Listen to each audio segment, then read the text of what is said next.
بسم اللہ الرحمن الرحیم۔ السلام علیکم۔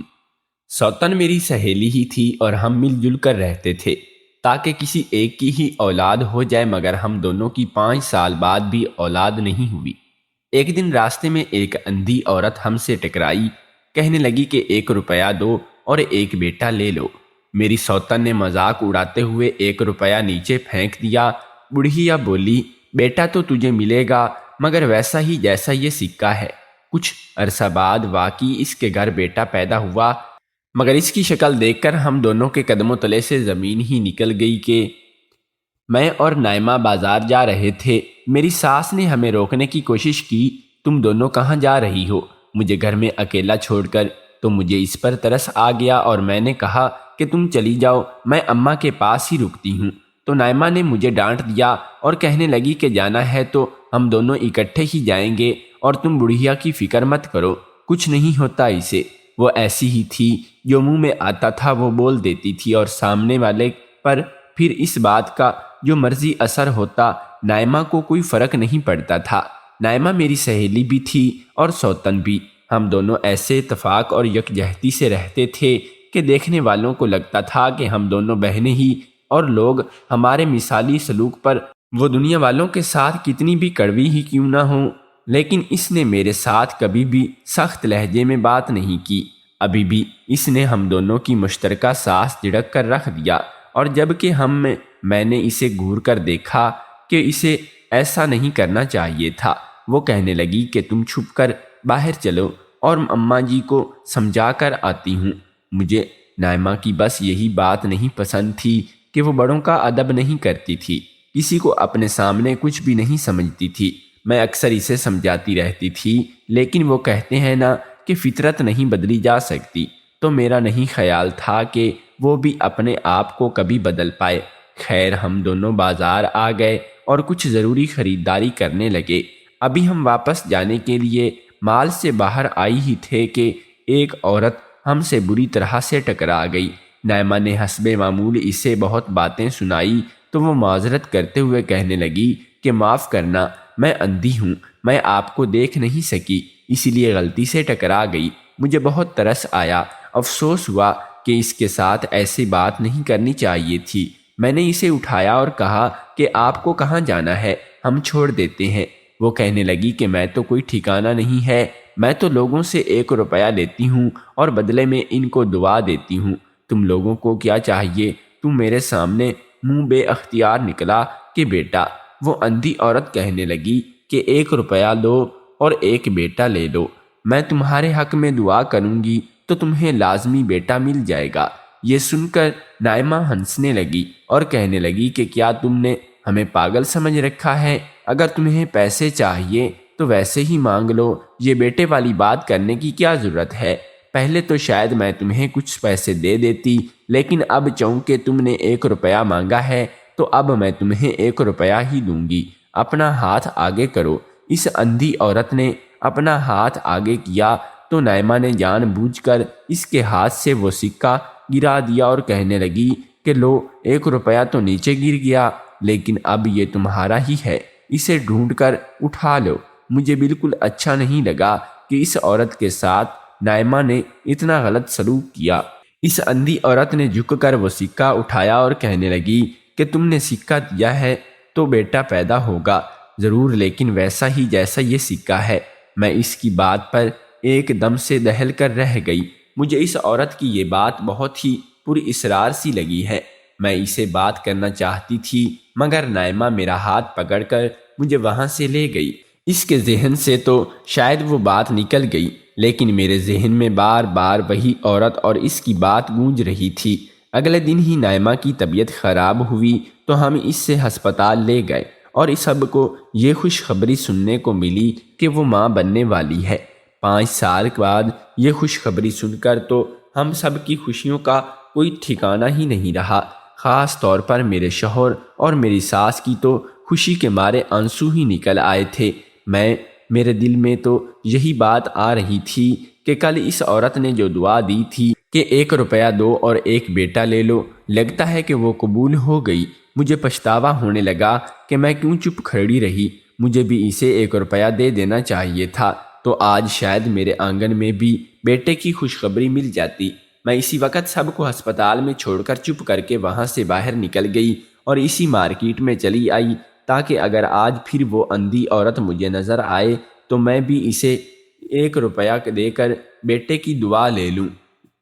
لیکن وہ مجھے کہیں بھی نظر نہیں آئی تو مایوس ہو کر ہمیں واپس آنا پڑا۔ 9 مہینے پلک جھپکنے میں ہی گزرے، کیسے ہمیں پتہ ہی نہیں چلا۔ جس دن نائمہ کی ڈیلیوری ہونی ہے اور اسی دن وہ عورت مجھے ہسپتال کے گیٹ کے آس پاس نظر آئی تو میں ساکت رہ گئی۔ بھاگتے ہوئے میں اس کے پاس گئی۔ وہ کہنے لگی کہ بیٹا لینے آئی ہے تمہاری دوست، مگر جیسا اس نے سکہ دیا تھا ویسا ہی اس کے گھر بیٹا پیدا ہوگا، جا کر اسے بتا دو۔ اب تو میری حیرانی کی انتہا ہی نہیں رہی کہ وہ کون تھی اور اسے یہ سب کیسے معلوم تھا۔ وہ تو دیکھ بھی نہیں سکتی تھی تو اس نے مجھے کیسے پہچان لیا؟ اتنی دیر میں میرے شوہر نے مجھے آواز دی تو میں اندر چلی آئی۔ مجھے ڈر لگا کہ جب نائمہ کا بیٹا پیدا ہوا تو اسے دیکھ کر میرے قدموں تلے سے زمین نکل گئی۔ میں بھاگتی ہوئی باہر گئی تو وہ عورت ابھی بھی ہسپتال کے باہر ہی زمین پر بیٹھی ہوئی تھی۔ میرے قدموں کی آہٹ سن کر کہنے لگی کہ تمہیں یاد ہے یہ سب کچھ شروع ہوا، تمہیں اپنے شوہر کی دوسری شادی کرنی ہی نہیں چاہیے تھی۔ اس کی بات سن کر میرے ذہن میں 5 سال پہلے کا وہ منظر گھوم گیا۔ ماضی کے پنے کھل گئے۔ میری ساس نے گھر میں شور مچایا ہوا تھا اور وجہ تھی میری رپورٹس جو بالکل ٹھیک آئی تھیں، لیکن میری ساس کا کہنا تھا کہ میری رپورٹس غلط بنوا کر لائی ہوں اور مجھ میں اولاد پیدا کرنے کی صلاحیت ہی نہیں ہے۔ میں نے اسے سمجھانے کی بہت کوشش کی کہ ڈاکٹر نے یہی کہا ہے کہ میں بالکل ٹھیک ہوں، بس خدا کے ہاں سے ہی دیر ہے، لیکن وہ کسی صورت ماننے کو تیار ہی نہیں تھی۔ وہ کہنے لگی کہ آ جانے دو تمہارے شوہر کو، اس سے تو بات کر کے رہوں گی، اگر آج اس نے دوسری شادی کے لیے ہاں نہیں کی تو میرا مرا ہوا منہ دیکھے گا۔ اور یہ سن کر تو میں گھبرا ہی گئی کہ اب میں کیا کروں، کیونکہ میرا شوہر اپنی ماں کا انتہائی تابعدار تھا اور اب تک اس نے جس طرح سے اپنی ماں کو دوسری شادی کروانے سے روک رکھا تھا وہ میں ہی جانتی تھی۔ لیکن اب جب تک کہ میں اس سے اتنی ہی بڑی بات کہہ دی تھی تو میں یہ سوچ کر ہی ڈر گئی تھی کہ اگر میرے شوہر نے اپنی ماں کی بات مان لی تو کیا ہوگا، اور میری طرح وہ بھی جانتا تھا کہ اس کی ماں اپنے ارادوں کی بڑی پکی ہے، اور اگر اس نے یہ بات کر دی ہے کہ اس کا بیٹا اس کا مرا ہوا منہ دیکھے گا تو میرا شوہر کبھی بھی اپنی ماں کو اس مشکل میں نہیں ڈالے گا، وہ تو تیار ہو جائے گا۔ تو میں کیا کروں گی؟ اب تو میرے ہاتھ میں کچھ بھی نہیں رہا تھا۔ اتنے عرصے میں اپنے شوہر کو روکتی رہی اور وہ میری خاطر اپنی ماں سے لڑتا رہا، اور وہی ہوا جس کا مجھے ڈر تھا۔ شام کو میرے شوہر کام سے واپس آیا تو میری ساس اسے کہنے لگی کہ آج تو تمہیں فیصلہ کرنا ہی ہوگا، یا تو تم دوسری شادی کے لیے ہاں کرو گے یا پھر اپنی ماں کا جنازے کو کندھا دو گے۔ اور میں باہر کھڑی باتیں سن رہی تھی تو میری ساس نے جلدی سے دروازہ ہی بند کر دیا تاکہ مجھے ان کی باتیں نہ سنائی دیں۔ میں بہت پریشان ہو کر اپنے کمرے میں آ گئی اور سوچنے لگی کہ اب ایسا کیا کروں کہ میں اپنا گھر بچا لوں اور مجھے سوتن کا عذاب نہ بھگتنا پڑے۔ لیکن میں جانتی تھی کہ اب ہوگا تو وہی جو میری ساس چاہتی ہیں۔ میں ایک غریب گھرانے سے تعلق رکھتی تھی اور بہنوں میں سب سے بڑی تھی، اس لیے میرے اوپر گھر کی ذمہ داریاں بھی بہت تھیں، اور میں نے پڑھنے کے ساتھ ساتھ سکول میں نوکری کر لی تاکہ میں اپنے گھر والوں کا بوجھ اٹھا سکوں۔ میں نے اپنے چھوٹے بہن بھائیوں کو پڑھایا لکھایا اور ان کی شادیاں کی جب تک کہ میں اپنے سارے فرائض میں سے سبکدوش ہوئی، اور تب تک میری عمر 30 سال تک ہو چکی تھی۔ اب میرے رشتے آنا بھی بند ہو گئے تھے تو مجھے بھی اب احساس ہو رہا تھا کہ میں نے اپنی شادی کو لیٹ کر کے کتنی بڑی غلطی کر دی ہے۔ لیکن پھر اچانک سے ہی ایک رشتہ آیا، پتہ چلا کہ صرف لڑکے کی ماں ہی ہے اور اس کے باپ کے انتقال کو بھی کافی عرصہ ہو گیا ہے، اور اس کا کوئی بہن بھائی بھی نہیں ہے۔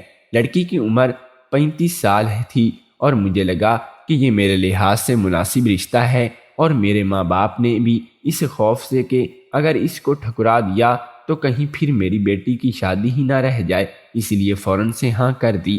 میرے شوہر کا نام لطیف تھا اور ہم دونوں کی بہت اچھی زندگی گزر رہی تھی، اور ہم دونوں میں بہت ہی ذہنی ہم آہنگی تھی، اور شادی کے شروع دنوں میں ہی تو مجھے اندازہ ہو گیا تھا کہ میری ساس ایک چلاک عورت ہے اور اس نے اپنے بیٹے کو اپنے قابو میں کر رکھا ہے۔ میرے شوہر بھی اپنی ماں کا بہت ہی تابع دار تھا اور اس کے ہر حکم کو بجا لانا اپنا فرض سمجھتا تھا۔ شادی کو 1 سال ہو گیا تو میری ساس نے دبے لفظوں میں ہم دونوں سے اولاد کی فرمائش کر دی، تو ہم دونوں ہی بہت پریشان ہو گئے کہ ہماری تو پوری کوشش تھی مگر خدا کے ہاں سے ہی دیر تھی۔ میری ساس کہتی کہ پہلے ہی میں نے اپنے بیٹے کی شادی بہت دیر سے کی ہے، تو اب میں یہی چاہتی ہوں کہ اس کی جلدی سے کوئی اولاد پیدا ہو جائے، کیونکہ میرا بیٹا تو اکیلا ہے، اس کا کوئی بھی بہن بھائی ہی نہیں ہے، تو میں اس کا وارث چاہتی ہوں۔ تم دونوں سے بہت ہی جلد مجھے پوتے پوتیوں کی خوشخبری دے دو۔ لیکن 2 سال تک کی بھی کوئی امید نظر نہیں آئی تھی۔ اب میری ساس ہر وقت یہی رٹ لگائے رہتی تھی کہ میری ساس نے مجھے باتیں کرنی بھی شروع کر دی تھیں کہ میں نے بڑی عمر کی لڑکی سے شادی کر کے اسی لیے یہ ماں بننے کے قابل نہیں ہے، اور میرا شوہر اگر چاہ اپنی ماں کے سامنے نہیں بولتا تھا، لیکن اب وہ بھی میری حمایت میں بولنے لگا تھا، اور یہ میری ساس کو ہرگز بھی منظور نہیں تھا۔ دن گزرتے جا رہے تھے اور میری شادی کو 3 سال مکمل ہونے والے تھے، مگر ابھی تک میں اپنی ساس کو پوتے یا پوتی کی خوشخبری نہیں دے سکی تھی، تو وہ مجھے کہنے لگی کہ مجھے تو شک ہے کہ تم ماں ہی نہیں بن سکتی۔ میں نے اپنے شوہر کو کہا کہ مجھے رپورٹس کروا لینی چاہیے، اور آج وہی رپورٹس میں نے اپنی ساس کو دکھائی تھی کہ آپ دیکھ لیں، میری رپورٹس بالکل ٹھیک آئی ہیں، لیکن آپ کا کہنا تھا کہ اب اس کے صبر کا پیمانہ لبریز ہو چکا ہے، اور اب تو وہ ہر حال میں ہی اپنے بیٹے کی دوسری شادی کر کے رہے گی۔ میں اپنے کمرے میں ہی سوچ کر پریشان ہو رہی تھی کہ اب کیا ہوگا۔ کچھ دیر کے بعد میرا شوہر کمرے میں آیا تو اس کا چہرہ اترا ہوا تھا۔ میں سمجھ گئی کہ وہ اپنی ماں کے سامنے ہتھیار ڈال آیا ہے۔ مجھے کہنے لگا کہ اب کچھ نہیں ہو سکتا، مجھے معاف کر دینا، میں اپنی ماں کو انکار نہیں کر سکتا، وہ بھی اپنی جگہ مجھے ٹھیک لگتی ہے، مگر مجھے تمہارا خیال بھی آتا ہے اور میں سمجھ نہیں پا رہا کہ کیا کروں۔ میری خود کی بھی بہت خواہش ہے کہ اب مجھے اولاد ہو جائے۔ میں 40 سال کا ہونے والا ہوں اور میری عمر سب تو لوگوں کے بچے جوان ہو جاتے ہیں، اور میری اولاد ہی نہیں ہو رہی، تو میرا خیال ہے کہ مجھے اماں کی بات مان ہی لینی چاہیے۔ ویسے بھی میں انہیں تکلیف دینے کا نہیں سوچ سکتا، اگر میں نے شادی نہیں کی تو وہ اپنے آپ کو نقصان پہنچا لیں گی۔ اتنی دیر میں نے سوچ چکی تھی کہ مجھے کیا کرنا ہوگا۔ میں نے جب اسے کہا کہ ٹھیک ہے، مجھے تمہاری دوسری شادی کی کوئی اعتراض نہیں، تو وہ چونک گیا اور حیران رہ گیا کہ ایسا کیسے ہو سکتا ہے کہ میں اتنی آسانی سے مان گئی، لیکن میں نے یہ فیصلہ بہت سوچ سمجھ کے لیا تھا کہ میں نے اسے کہا کہ تمہیں میری ایک شرط ماننی ہوگی، اور یہ وہ ہے کہ تم میری پسند کی لڑکی سے شادی کرو گے، اور میں اپنے شوہر کی دوسری شادی اپنی دوست سے کروانا چاہتی تھی۔ اس بیچاری کی ایک ہی شادی ہو چکی تھی، لیکن کم عمری کی شادی کی وجہ سے ہی وہ اپنا گھر بھی نہیں سنبھال سکی، اور کچھ عرصہ بعد ہی طلاق لے کر آ گئی تھی، اور تب سے اس نے دوسری شادی نہ کرنے کا فیصلہ کر رکھا تھا۔ میں نے سوچا کہ میں اسے کسی طرح سے منا ہی لوں گی، کیونکہ اگر کوئی اور عورت میری سوتن بن کر آئے گی تو وہ تو 2 دنوں میں ہی میرے شوہر کو اپنی انگلیوں پر نچا لے گی اور مجھے گھر سے نکال کر باہر کرے گی۔ تو اگر سوتن ہی آنی ہے تو کیوں نہ میں اپنی سہیلی کو ہی لے آؤں۔ میں نے بہت مشکل سے اپنی دوست کو اس شادی کے لیے منایا، اور وہ تو ہرگز نہیں مان رہی تھی کہ کہنے لگی کہ 10 سال ہو گئے ہیں، اگر مجھے دوسری شادی کرنا ہوتی تو میں پہلے ہی نہ کر لیتی۔ لیکن جب میں نے بھی اس کے آگے ہاتھ جوڑے کہ کوئی اور لڑکی بھی تو سوتن بن کر آئے گی تو تم کیوں نہیں، تو وہ میرے لیے میری خاطر شادی کے لیے مان گئی۔ میں نے اپنی ساس کو بالکل بھی نہیں بتایا کہ وہ میری دوست ہے، میں نے رشتے والی کے ذریعے ہی یہ شادی طے کرا دی تھی۔ شادی ہوئی اور نائمہ میری سوتن بن کر اس گھر میں آ گئی۔ وہ میری طرح نہیں تھی جو میری ساس کی کڑوی کسیلی باتیں سن لیتی، اس لیے جب شادی کے 2 سال بعد بھی اس کے ہاں اولاد نہیں ہوئی تو اور میری ساس اپنے بیٹے کی تیسری شادی کا سوچنے لگی، تو نائمہ نے اس سے صاف صاف کہہ دیا کہ اب اگر شوہر نے تیسری شادی کی تو وہ پولیس میں ماں بیٹے کے خلاف شکایت درج کروا دے گی۔ ہم دونوں مل جل کر رہتی ہیں اور ہم دونوں میں کسی ایک کی بھی اولاد ہو جائے، مگر اس کی شادی کو بھی سال پر سال گزرتے جا رہے تھے اور ایسا لگتا تھا کہ جیسے اولاد ہم تینوں کی قسمت میں نہیں ہے۔ اور پھر اب جب کہ ہم سب مایوس ہو چکے تھے تو اچانک اس بوڑھی عورت کا ہم سب سے ٹکرانا اور بیٹے کی دعا دینا اور پھر واقعی میں نائمہ کے ہاں بیٹے کا پیدا ہو جانا، یہ سب مجھے سمجھ میں نہیں آ رہا تھا کہ یہ کوئی معجزہ تھا یا سازش یا اتفاق۔ اس اندھی عورت کو تو میں نہیں جانتی تھی اور نہ ہی ہمیں دیکھ سکتی تھی، تو پھر اس کو ہمارے گھر کے ایک ایک بات کے بارے میں کیسے خبر تھی؟ ضرور یہ کوئی بہت پہنچی ہوئی یا ولی خاتون تھی جس کو سب معلوم تھا۔ مجھے کہنے لگی کہ کیا تو نے اپنے بیٹے کو دیکھا؟ تو مجھے اس کی شکل یاد آ گئی۔ نائمہ کے بیٹے کو دیکھ کر تو واقعی میں میرے ہوش اڑ گئے تھے۔ وہ ہرگز بھی نارمل بچہ نہیں تھا۔ اس کی شکل پر بھی چیچک کے داغ تھے اور اس کے ہونٹ بھی کٹے ہوئے تھے۔ میں نے اس کے آگے ہاتھ جوڑ دیے کہ اپنی بد دعا واپس لے لو، اور میں جانتی ہوں کہ نائمہ کو تمہارے ساتھ یہ سب نہیں کرنا چاہیے تھا۔ تم جو کہو گی، جتنے پیسے مانگو گی، میں تمہیں دے دوں گی، لیکن ہمارے گھر سالوں بعد یہ خوشی آئی ہے تو ہم سے یہ خوشی مت چھینو، اپنی بد دعا واپس لے لو۔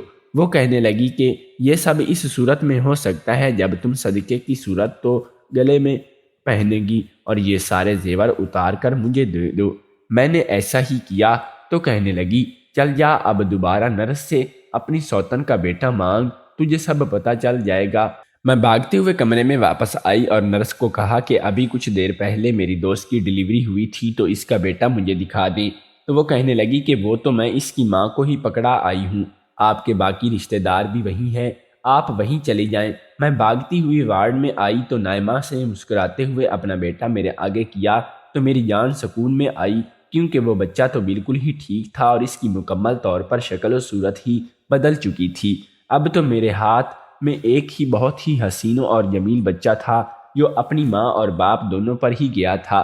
پہلے میں نے یہ سب نائمہ کو بتانے کا سوچا، مگر پھر اپنا ارادہ ملتوی کر دیا کہ وہ تو ابھی آپریشن سے اٹھی ہی نہیں، تو اس کو یہ سب بتانے کی کیا ضرورت ہے۔ میں نائمہ کے پاس ہی ہسپتال میں رکی تھی اور میری ساس کو اور شوہر کو گھر واپس چلے گئے۔ اچانک رات کے وقت مجھے یاد آیا کہ میں تو نائمہ کے کپڑے لانا ہی بھول گئی۔ میں نے اپنے شوہر کو فون کرنا چاہا تو مجھے کہنے لگی کہ ابھی تو وہ بیچارے تھکے ہوئے ہوں گے، گھر میں گئے ہیں تو تم خود ہی جا کر لے آؤ۔ یہ بھی ٹھیک تھا، میں ہسپتال سے نکل آئی اور ابھی سڑک پر پہنچی ہی تھی کہ اچانک مجھے یاد آیا کہ جس پرس میں پیسے تھے وہ تو میں ہسپتال میں ہی چھوڑ آئی ہوں۔ میں جلدی سے واپس گئی، اس سے پہلے کہ میں وارڈ کے اندر قدم رکھتی مجھے ایک جانی پہچانی سی آواز سنائی دی۔